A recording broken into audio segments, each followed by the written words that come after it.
2023, not a good year for Singapore exports. Exports shrank over 13% last year, its worst showing since 2001. That's dragged by an unexpected contraction in December's key exports figure, which fell 1.5% on year, reversing the previous month's 1% rise. Still, economists say that this year will be better. Nadirah Zaidi explains. Non-electronics exports grew slightly by 1.4% in December, lifted by pharmaceuticals. But the electronics sector dipped 11.7%, dragged mainly by personal computers and their parts. The contraction of PC exports to around the region could also maybe explained by the slow and gradual reopening of the global economy from COVID. Some of the pent-up demand for laptops and PCs have already been in place since 2022 to early 2023, before the gradual moving away from work from home to work in offices.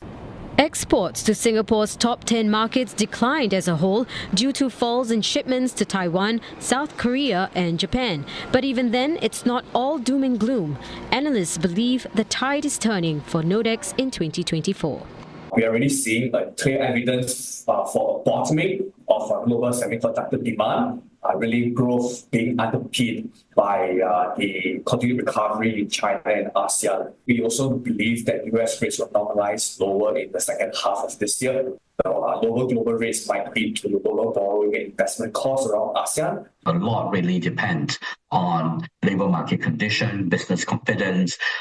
We are seeing signs of stability in the key markets in China. We are, I think, expecting more measures to be rolled out by the government to help support the consumption and the recovery story.